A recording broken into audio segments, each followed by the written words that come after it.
benchmarking and building performance standards requirements.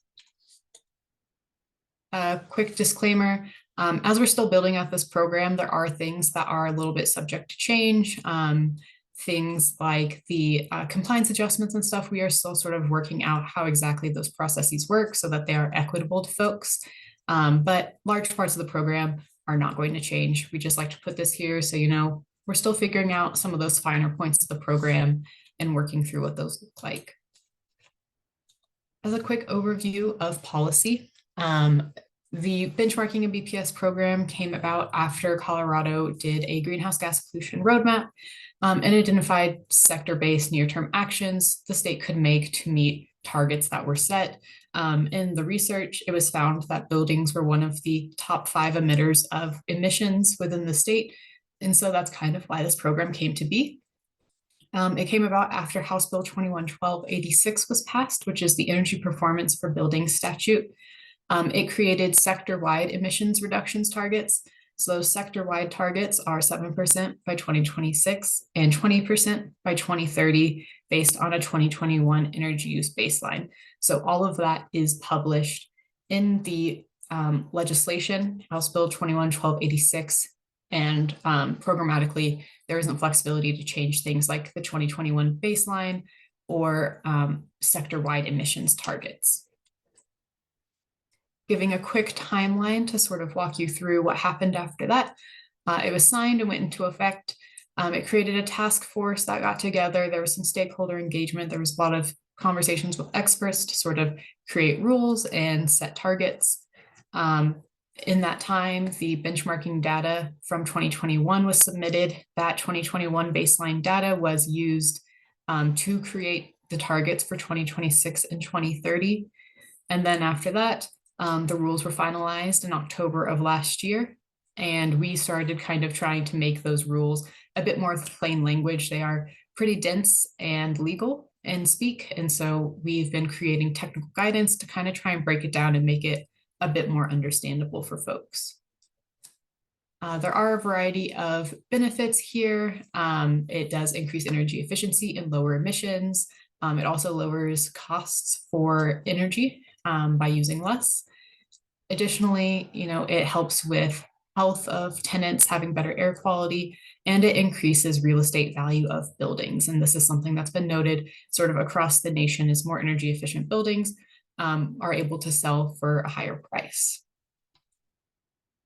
We do like to note that there are some local jurisdictions within the state that also have benchmarking and performance standards programs. Their requirements do not supersede or replace ours, and our requirements do not replace or supersede theirs.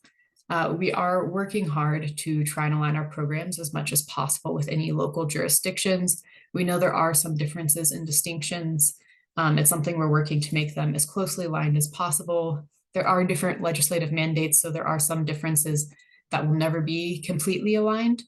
But we are definitely trying to streamline it and make it as easy as possible for folks to comply with both. Now, getting more into the program itself and what a covered building is. So the kind of largest criteria here is that our program applies to large buildings, 50,000 square feet or larger. This is individual buildings. So if, say, you own an apartment complex and it has 5 buildings that are 20,000 square feet, it would not be covered by this program. It is for large individual buildings that are 50,000 square feet or larger. Additionally, the only time you would need to benchmark a building that is less than 50,000 square feet is if it is metered together with a building that is over 50,000 square feet. And that's simply because we can't separate out that energy usage.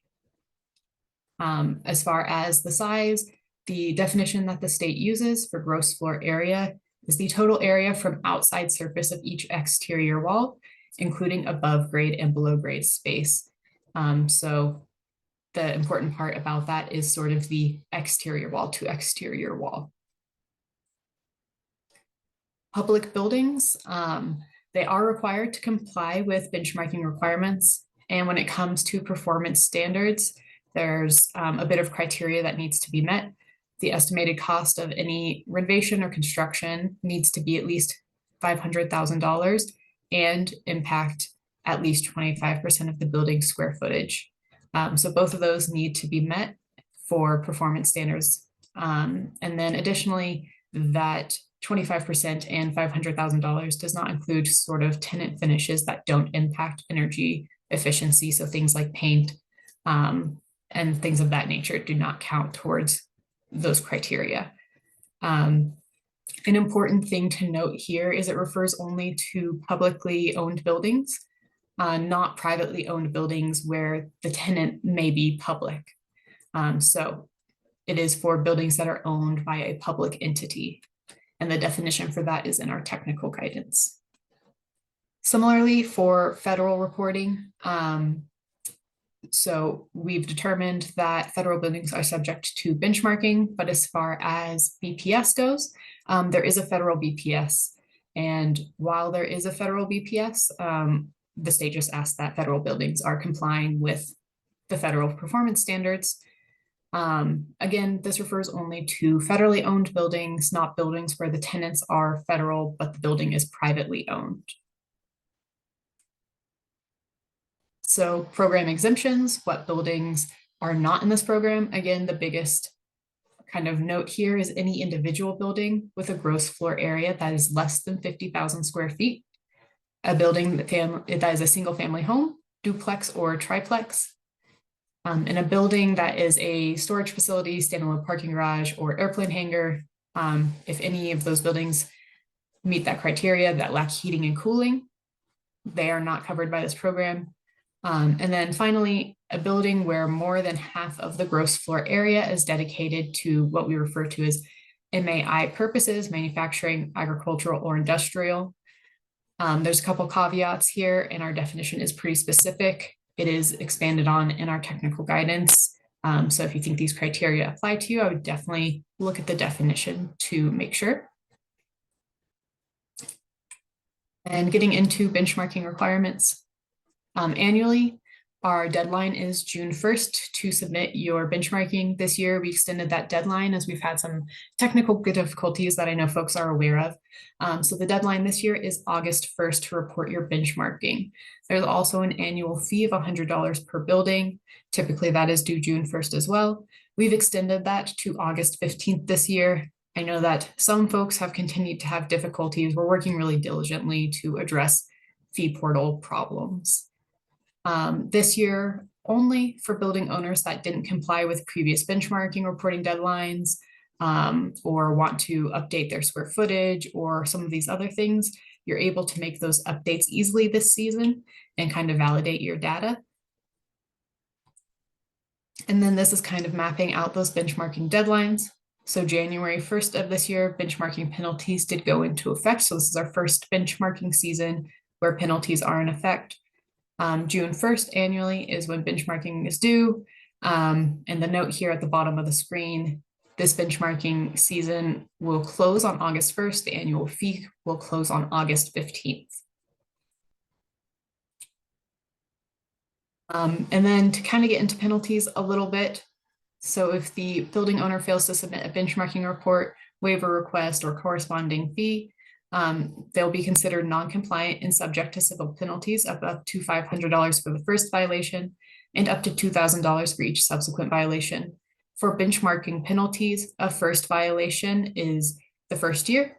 A subsequent violation will be the next year, so it's levied on an annual basis. Our sister agency, CDPHE, is the one that handles enforcement. We do work with them on this, but they are ultimately the enforcing agency for this program. Now getting into building performance requirements. There are 3 compliance pathways. Last week, we had a webinar kind of going more in depth on the pathways and pathway selection. We're hoping to have that posted to our website by the end of this week, along with this presentation, so you can have more information there. As a kind of broader overview, we have 3 pathways. The first is that green box, the energy efficiency pathway, as a weather normalized site EUI target. And so that has property type targets. Those can be found in Appendix A of our technical guidance. So that is based on your property type. An office building has a property type target that would be different than a grocery store. because typically the energy usages are quite different between those buildings. The next one is the greenhouse gas reduction pathway as a greenhouse gas intensity target, which is GHGI. Again, this has property type targets, which can be found in Appendix A of our technical guidance. And once more, having, say, a grocery store would differ from, an adult education center. This final pathway offers a bit more flexibility. It's the standard percent reduction pathway. You're able to choose either site EUI or GHGI for the target here. And it sets standard percent reductions from your building's individual baseline. So this is not based on property type targets. This is based on your building's 2021 baseline data, and it has a 13% reduction for 2026. You must maintain that performance until 2030 when the reduction is 29%. We'll kind of go over, choosing between these pathways in a moment. But I want to note that there are no restrictions or criteria for buildings to meet before selecting a pathway. Your building is eligible to select any of these pathways, whatever works best for your individual building. Additionally, if your building is already meeting a property type target, you do not necessarily need to reduce further for 2026. You just need to maintain that level of performance and look ahead to the next compliance deadline. When looking at pathway selection, we are requesting a preliminary selection this year, August 1st. We're saying preliminary because we know that as folks get more comfortable, maybe do audits with their buildings, things of that nature, their choice could change as they learn more. But having a preliminary decision really helps us understand, which pathways are being selected most frequently, where we can kind of focus on providing resources, which will get, the most bang for the buck, so to say, and allow us to help the most people. We will allow flexibility in changing this through the compliance deadline next year, June 1st of 2025, for benchmarking, where we will ask for people to kind of make a more final decision for 2026. If for whatever reason, it benefits your building to have one compliance pathway for 2026 and a different one for 2030, you will be able to change your compliance pathway between those years. So when looking at pathways, this graph shows you that for this building, which has a bit of a high EUI, 401 is its baseline.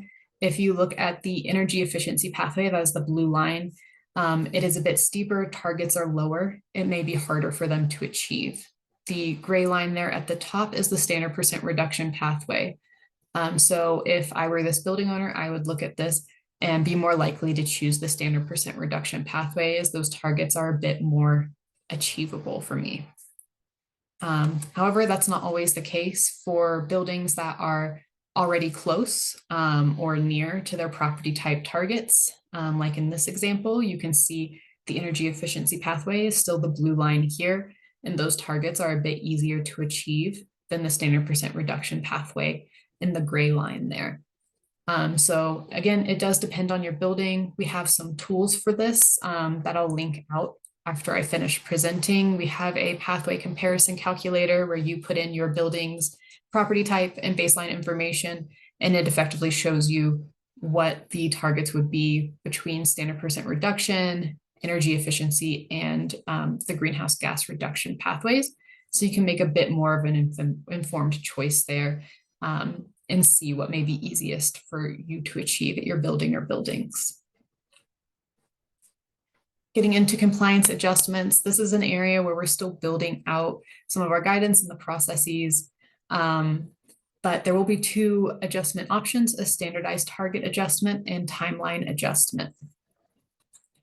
So standardized target adjustments at this time are only available for buildings that are following energy efficiency or greenhouse gas reduction pathways.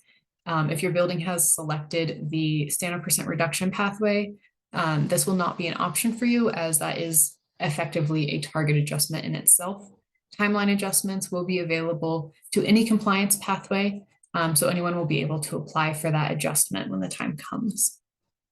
And then looking into a couple other things here with renewable energy requirements. As far as renewable energy goes, it can only be used when you select a greenhouse gas intensity target. This area of our rules is pretty dense and complex. And so this is trying to kind of distill a bit of that information to get you what is most critical.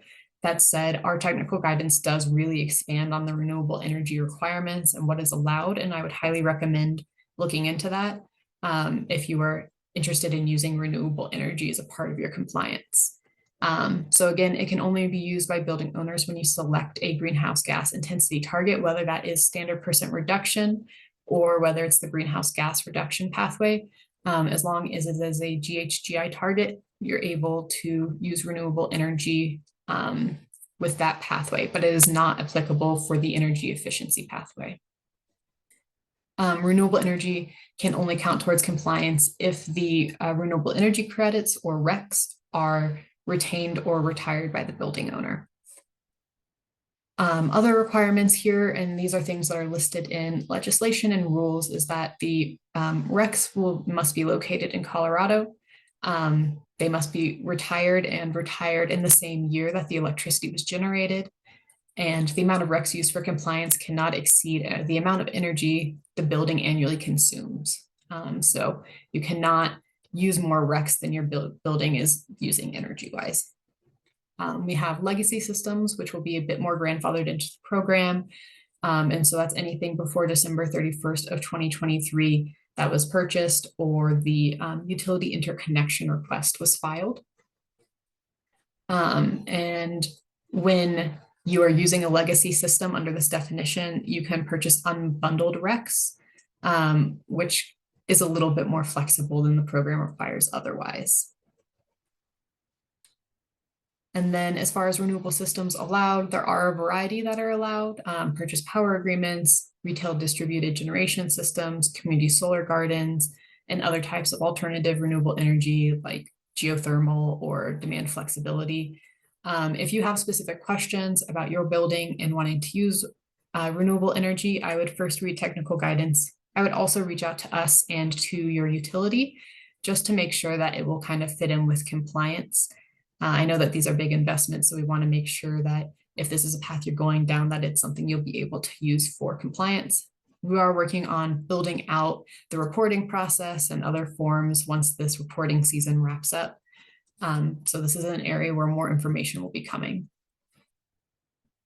As far as BPS deadlines, our benchmarking report this year will be due August 1st, and we're asking folks to select your preliminary compliance target, and the target adjustment process and application information will open up.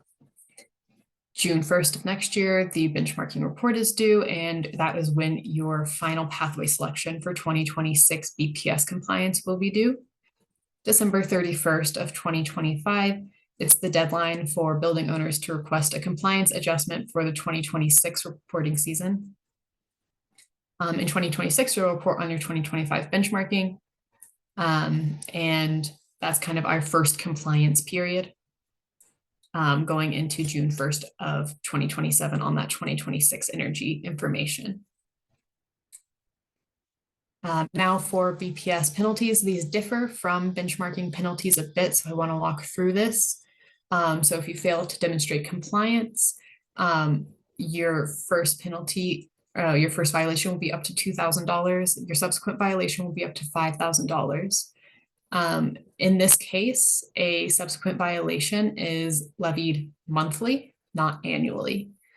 I do want to mention that in case of not being in compliance, we're having an opportunity for folks to submit monthly progress reports. So if you are working towards your target, but your retrofit is not yet complete, or things of that nature, then we are offering an opportunity to submit monthly reports kind of showing us how things are going, and considering that coming into compliance, you will not be subject to penalties as long as you are providing us that information.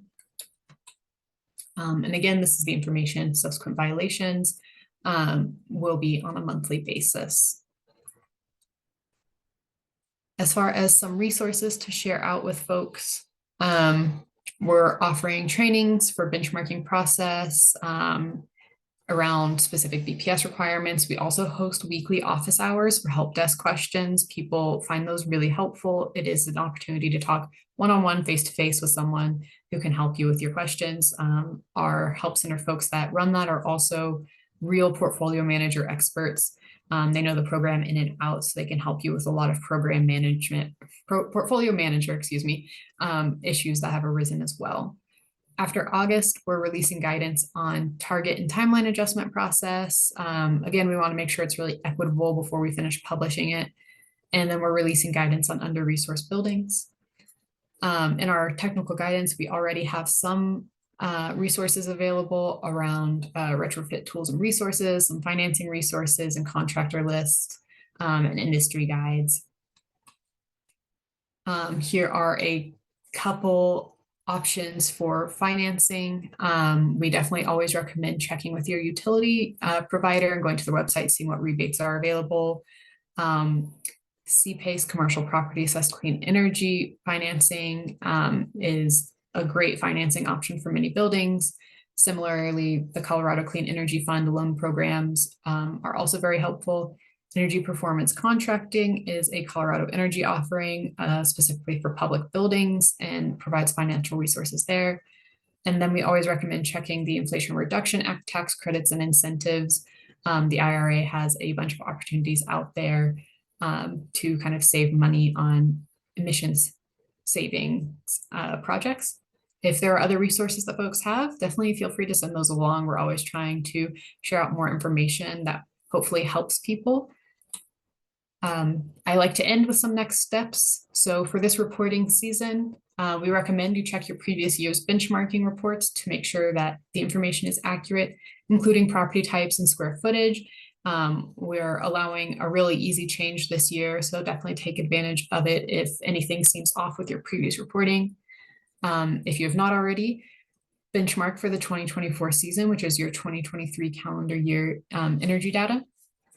And finally, review pathways and property type targets to determine which pathway makes the most sense for your building and make a preliminary pathway selection by the reporting deadline. Linked here is the form for your pathway selection, as well as the pathway selection calculator that I mentioned before. And then here is some contact information for the help desk, for our website, and for technical guidance. I'm going to drop a couple links into the chat that I think will be helpful for people to have. And otherwise, I am going